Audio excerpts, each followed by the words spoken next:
¿El periodista degollado es el tema de la semana? No, de ninguna manera. Ese es un tema instalado desde Estados Unidos.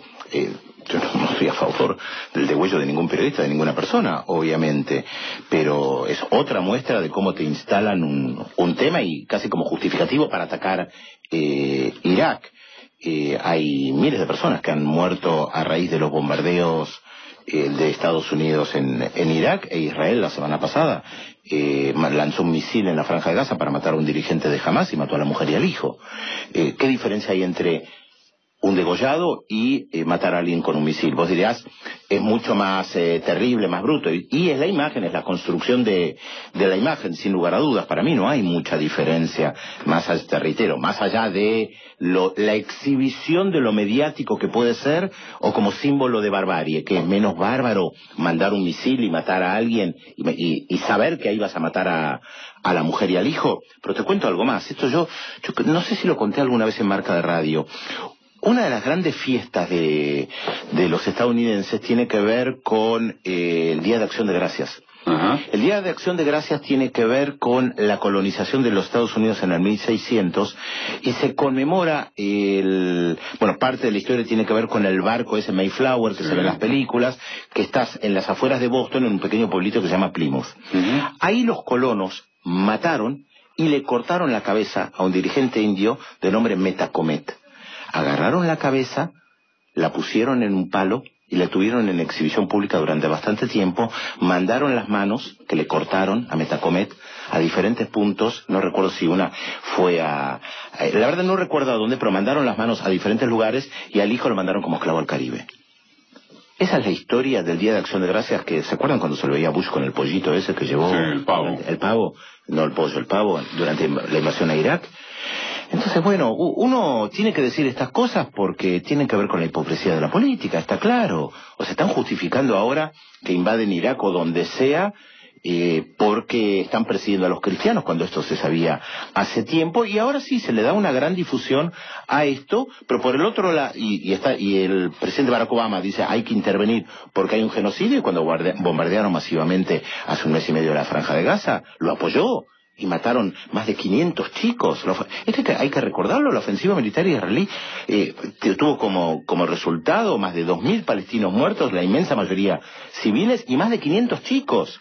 Y Obama justificándolo. Entonces te instalan de repente el tema del periodista degollado, al que ni siquiera quisieron canjear por dinero, supuestamente porque no se negocia con terroristas, cosa que es falso también, porque Estados Unidos ha negociado en varias oportunidades con todo tipo de grupos para la liberación de estadounidenses que han estado cautivos.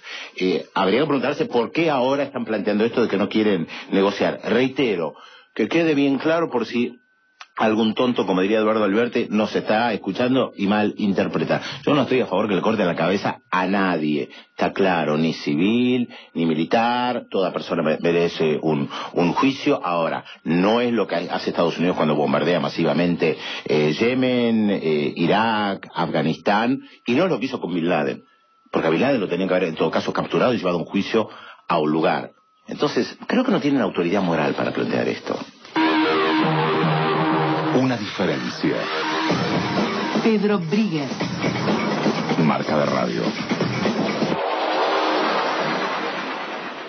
Me parece que hay que reforzar algún concepto sobre de qué hablamos cuando hablamos del ejército islámico de Irak y el Levante. Que cambió de nombre, Ejército Islámico. Ya hace unas semanas. ¿Se lo cambiaron o se lo cambiaron? Ellos lo cambiaron, es lo que apareció en todos lados, se sigue utilizando esa expresión. Bueno, ¿qué es un grupo terrorista de mercenarios y punto? A ver, en Irak, antes de 2003, no existía Al-Qaeda. Ese fenómeno sobre el cual hemos hablado tanto, grupos radicales, vamos a una síntesis, tengo todo un libro escrito sobre Al-Qaeda, cuyo eje es atacar a los Estados Unidos. Ese fue el eje de Al-Qaeda y lo sigue siendo porque cualquiera puede pertenecer a Al-Qaeda. Aparecen estos grupos ligados a Al-Qaeda en el mundo árabe en situaciones donde hay una extrema violencia. Por eso los grupos de Al-Qaeda o afines no tuvieron ninguna participación en las revueltas populares ni en Túnez ni en Egipto, porque eran pacíficas básicamente. Y sí pudieron aparecer después, con este nombre u otro, en Libia o en Siria. En Irak, porque la situación se tornó extremadamente violenta. En el caso de Irak, después de la invasión, empezaron grupos de resistencia a la invasión, la mayoría de ellos pertenecientes al aparato estatal, militar, político de Saddam Hussein, que se oponían a la invasión. Ahí entra Al-Qaeda, no importa la denominación ahora. Parece, según lo que se ha estudiado, lo que han difundido varios, porque no es fácil, no es que vos podés ir a hacer trabajo de campo fácilmente, ni accedes a documentos públicos fácilmente. Entonces lo que se sabe es que de Al-Qaeda se desprendieron varios grupos. Al-Qaeda, que era financiada por los Estados Unidos. No, Al-Qaeda no era financiada por los Estados Unidos. No, esto hay que volver a decirlo. Bin Laden aparece sumándose a grupos que luchaban en contra de la Unión Soviética, Rambo 3, siempre lo digo, claro, después de la invasión de 1979 de la Unión Soviética.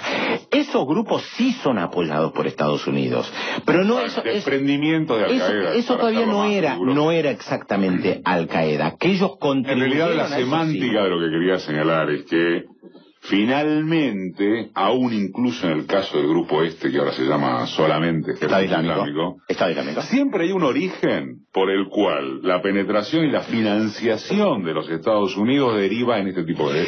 en gran medida es así. En el caso de Siria, los grupos que se levantaron en armas en contra de Bashar al-Assad fueron efectivamente apoyados, financiados militar y económicamente por Estados Unidos y Europa. Y estos grupos efectivamente se le tornan en contra.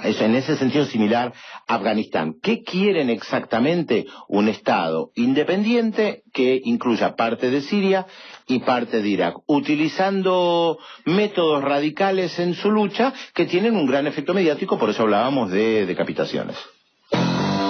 Una idea, una voz, una marca. Pedro Briguer. Pedro, dos temas. Uno, Ecuador. No, sí. Antes de Ecuador, sí, porque además tenés que chivear ahí, es una cosa... No me da pie.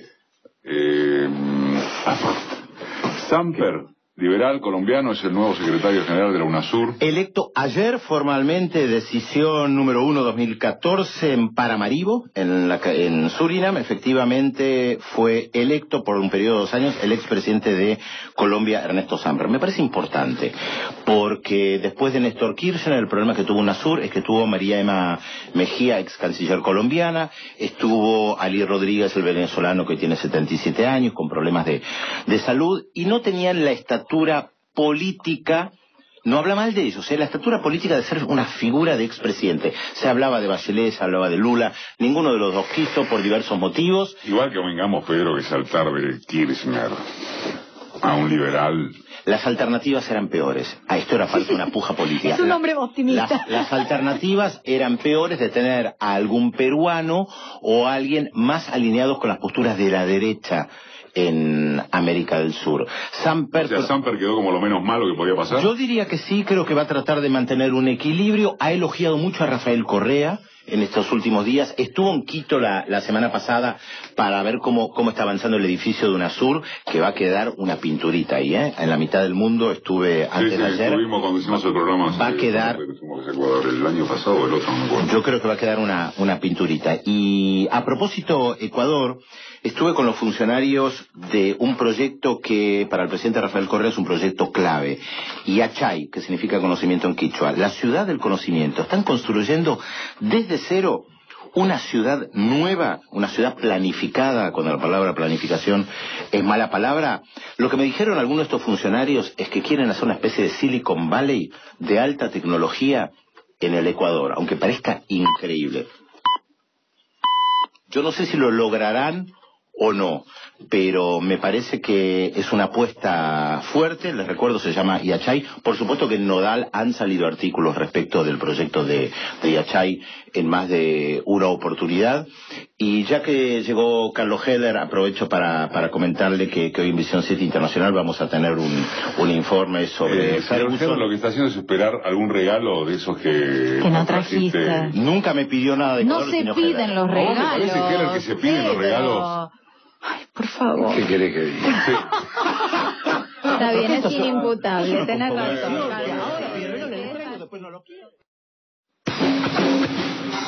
Carlos Heller. Es una idea, una voz, una marca. ¿Qué hacemos, Heller? Hablamos de que no habría que bajar tanto el consumo de sal. Es la noticia más importante de la portada de Clarín. Bueno, está bien. Si querés nos dedicamos a esto, pero si preferís algún tema secundario podemos hablar del proyecto de cambiar de domicilio de pago. Sal de ahí. Sal de ahí. Sal de ahí. Yo, por orden descriptivo opinativo, arrancaría por tal vez explicar el proyecto de ley. Sí. Que presenta Cristina el martes, que anuncia Cristina el martes a la noche,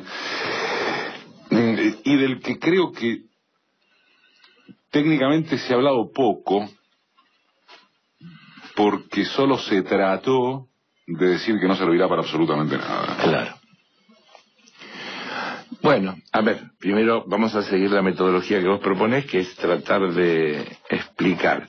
Yo vengo diciendo desde hace tiempo que me parece que toda la estrategia que viene llevando adelante el gobierno en esta materia, como en otras, pero estamos hablando de esta en particular, tenía dos grandes atributos: que era muy valiente y que era muy inteligente. Lo dije cuando se tomó la decisión de depositar los fondos en el vencimiento anterior, que todos decían que iban a ser embargados y demás, y se generó este limbo jurídico de Argentina pagó pero los acreedores no cobraron, default y no default, y el juez navegando en una ambigüedad extrema, etcétera. Creo que este es un nuevo paso dentro de ajedrez jurídico, político, etcétera. Quería que me querías decir. No, me quedé en una palabra que usaste a propósito de definir cómo da los pasos el gobierno, porque dijiste estratégico. Sí. Estar de acuerdo con lo estratégico. Me detuve en eso porque muchos señalan, hay quienes señalan que en verdad el gobierno solo procede tácticamente, con improvisación sobre la marcha. Porque, a ver, la estrategia es quiero esto, la táctica es cómo lo quiero. Lo que sucede es que muchos creen que esto es como cómo va a formar Boca el domingo, es decir, que el martes el entrenador se lo tiene que decir a los periodistas para que puedan hacer jueguito. Yo creo que hay una estrategia de negociación donde el gobierno va dando. ¿Vos creés que un proyecto como este se fabricó en 24 horas? Obvio que no. Esto es un proyecto que está elaborado, está guardado y está listo para ser utilizado en determinados momentos si sucede tal cosa o si no sucede tal cosa, y hay que dar otro paso. A eso me refiero de una estrategia valiente e inteligente. Bien. Okay. El proyecto empieza por el título: Pago soberano local de la deuda exterior. Primero, declara de interés público la reestructuración de la deuda soberana de 2005 y 2010, propone la remoción del Boni como agente fiduciario y lo reemplaza por Nación el Banco de Nueva York. Sí, ya todos saben, el Boni está tan trillado que yo ya lo digo derecho. Varias cosas. Poca atención ha generado este tema de ley de orden público. ¿Por qué generó poca atención? Y porque nadie ha hablado del tema, como si no tuviera ninguna importancia. ¿Por qué tiene importancia? Y tiene una enorme importancia, porque el artículo 21, por ejemplo, del Código Civil de la Argentina dice: las convenciones particulares no pueden dejar sin efecto las leyes en cuya observancia estén interesados el orden público y las buenas costumbres. Las leyes de orden público no pueden ser dejadas sin efecto por las partes, son imperativas, y eso las caracteriza. Eso dice el Código Civil que rige. Que rige, claro. Pero además, el artículo 14 del Código Civil dice: las leyes extranjeras no serán aplicables, 1, cuando su aplicación se oponga al derecho público o criminal de la República, a la religión del Estado, a la tolerancia de cultos o a la moral y buenas costumbres. 2, cuando su aplicación fuera incompatible con el espíritu de la legislación de este código. 3, cuando fueren de mero privilegio. 4, cuando las leyes de este código, en colisión con las leyes extranjeras, fueran más favorables a la validez de los actos. O sea que podría leerse que el código, que la ley argentina obliga a promover una ley de esta naturaleza. Claro, y vos fijate que en los considerandos de este proyecto, por eso te digo que hay mucha superficialidad en algunos análisis, en la exposición de motivos del Poder Ejecutivo que manda el proyecto, dice, como podrá apreciar vuestra honorabilidad, en lo que respecta al ámbito de la República Argentina, estas medidas judiciales extranjeras no solo reconocen el pago de la deuda pública no reestructurada en sus condiciones originales, prescindiendo del plexo normativo de orden público nacional, sino que al mismo tiempo instituyen una mecánica que bloquea el procedimiento de cobro de la deuda pública reestructurada, todo ello en términos tales que resultan contrarios al orden público argentino. Bueno, traducción. Y eso, que está diciendo que lo que está haciendo el juez Griesa está en contra del orden público argentino. Pero déjame decir un poquito, nos parece pesado, pero es muy ilustrativo, porque en esta exposición de motivos se cita a un fallo de la Corte Suprema de marzo de este año. De nuestra Corte Suprema. De nuestra Corte Suprema, que dice, en consecuencia, y sin abrir juicio acerca de la validez de la renuncia de la inmunidad soberana realizada por la Argentina, sin tener, es decir, más allá de que la Argentina renunció cuando aceptó la ley extranjera, está diciendo, o de la calificación de los actos de emisión de deuda soberana, debe concluirse que cualquiera fuera la ejecutabilidad de la sentencia extranjera en el foro que se dictó, ella no resulta ejecutable para los tribunales locales, por entrar en contradicción con los principios del orden público del derecho argentino.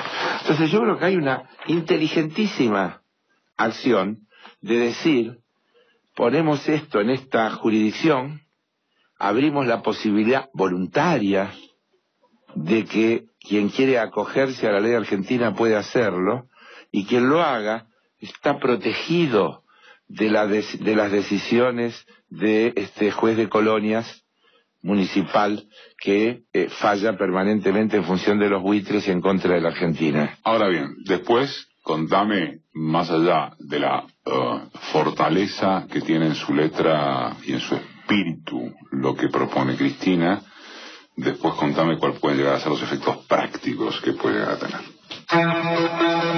En la red,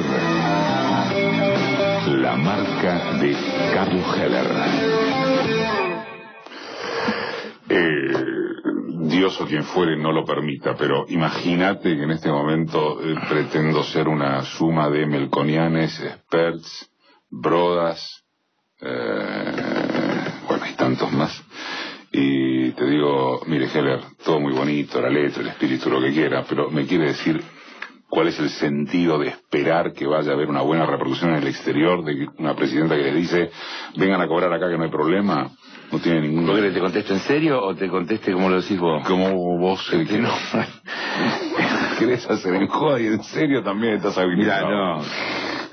después hacemos alguna referencia a los melconianes, brodas y compañía.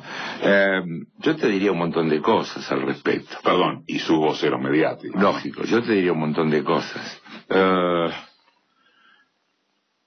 El propio Griesa hizo lugar el 15 de agosto a las presentaciones realizadas por el Citibank y la República Argentina, mejor dicho, estoy diciéndolo mal, la Cámara de Apelaciones hizo lugar en contra de lo que Griesa ha resuelto, referido a habilitar el pago por única vez. ¿Sabés lo que dice el Citi? Dice, la orden del 28 de julio es un abuso de facultades que debe ser revertido antes de que la República Argentina realice el próximo pago. Dice el Citibank de Griesa. Dice el Citibank de Griesa. ¿Sabés lo que dice Stiglitz? 21 de agosto. La reapertura del canje. Recordemos Premio Nobel de Economía, ¿no? La reapertura del canje, yo digo porque vamos a contraponer a brodas, melconianes, etcétera, con Stiglitz. Dice Stiglitz, la reapertura del canje para cambiar de jurisdicción el pago de los bonos es una buena decisión, ya que no es obligatoria e invita voluntariamente a hacerlo a los tenedores de bonos. Agrega, desde un punto de vista económico es lo que yo hubiera recomendado.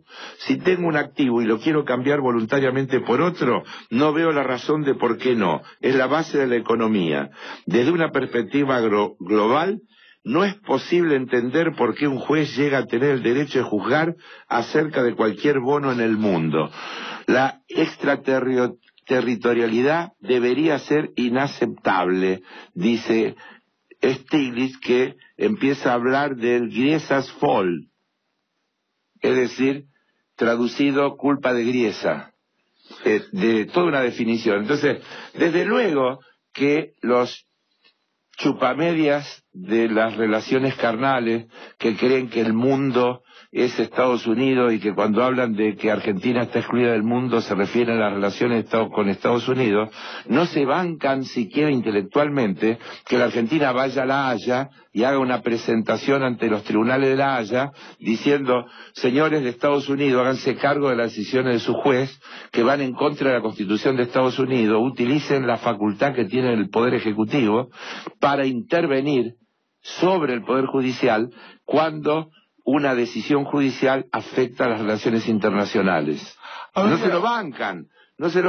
Ahora, como tampoco se bancan, déjame que estoy enojado ya. Bueno, no se bancan tampoco, no se bancarían. Imagínate cómo estarían reaccionando estos muchachos si el Banco Central de la Argentina le metiera a algún banco argentino la multa que le metieron al Banco of America de 16.500 millones de dólares por manipular las hipotecas basura.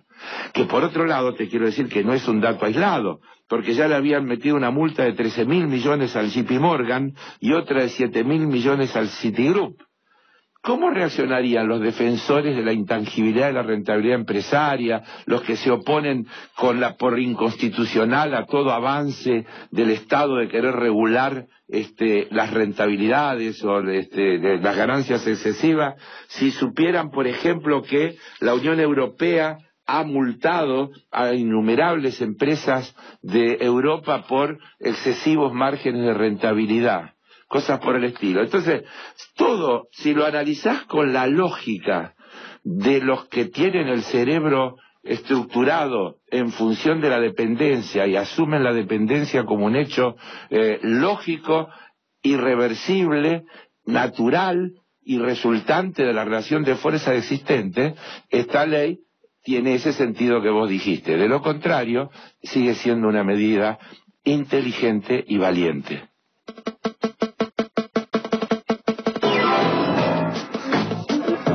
Carlos Heller, una marca.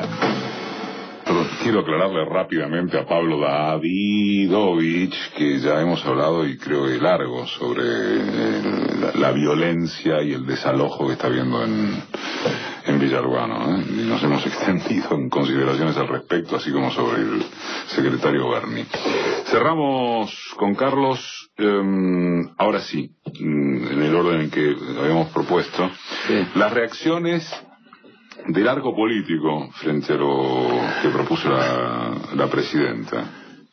Ahí yo creo que destaca Macri, Massa, los radicales y los radicales reunidos en Córdoba para decir no a secas. Bien. Voy a hacer el esfuerzo de no usar adjetivos. Bueno. Para no tener problema. Arteriales. Empecemos por el PRO. Empecemos por el PRO. Hay una cantidad de cosas una tergiversación de la realidad y de lo que han dicho y lo que está escrito que es notable. Por ejemplo, el otro día escuché a un caracterizado miembro, el diputado Sturzenegger, decir que ellos siempre propusieron que se le pague a los bonistas que no entraron en el canje lo mismo que a los que estaban en el canje, y que Argentina nunca quiso hacerlo, recién ahora lo está proponiendo. Mentira absoluta, esto está planteado así desde el 2005, siempre los canjes fueron para todos.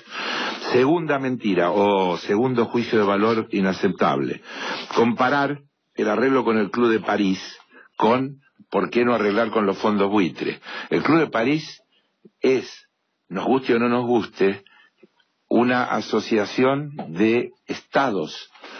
Argentina ha negociado con el gobierno de 19 naciones agrupadas en el Club de París en la situación de una deuda pendiente contraída a lo largo de la historia. Comparar la negociación con el Club de París con el conflicto con los fondos buitre es pera con vaca. Pera con vaca. El líder de la fuerza, Macri, vuelve a decir lo que dijo todo el tiempo. Hay que ir a sentarse con Griesa y resolver la situación rápido. Y hace algo gravísimo. Gravísimo. Dice, yo le propondría a Griesa un acuerdo comprometiéndome a pagar el 1 de enero. Eso es, primero, vuela Rufo por los aires, porque es mala fe manifiesta. Es decir, estoy proponiendo oficializar hacer trampa. Es decir, señor juez, mire, tengo un problema, aguánteme hasta el 1 de enero y después vengo y le voy a pagar lo que estos señores quieren. Es terrible. Eso es Macri. Ahora, aún así, sí, guarda coherencia ideológica con lo que es Macri, porque como pensás en los radicales y Massa... Pero déjame, voy por Massa. Bueno, voy por Massa. Massa dice que el problema tiene solución, que hay que establecer diálogo a partir de un memo de propuesta que vamos a enviar y a partir de esa base tratar de encontrar acuerdos. No leyó, Massa, como en otras cosas, no leyó el proyecto, porque lo que él propone, dice, hay que ofrecer la posibilidad de que los bonistas puedan aceptar otras jurisdicciones que la Argentina. Está en el punto, está planteado así, dice, Nación Fideicomiso, cuenta en el Banco Nación, u otro agente fiduciario que cada acreedor quiera designar. Es decir, si Massa de verdad quiere hacer lo que dice, tiene que apoyar este proyecto porque la propuesta que él ha enunciado está contenida en el proyecto de ley. Deberían estar votando a favor. Sí, y los radicales ni hablemos, porque quiero recordar que los radicales votaron a favor de la reestructuración de la deuda. Sí. El propio Labaña, que ahora es asesor de Massa, también recordemos, dijo... prefiero un tifón a un tsunami. Así es. Es inexplicable este apuro de los radicales que salen a decir que no rápidamente para diferenciarse, diciendo que esta es una ley innecesaria. No se entiende qué quiere decir innecesaria, no se entiende qué es lo que están planteando, porque, insisto, vos lo dijiste, ellos han acompañado en los canjes anteriores y esto es una consecuencia natural de aquellos canjes.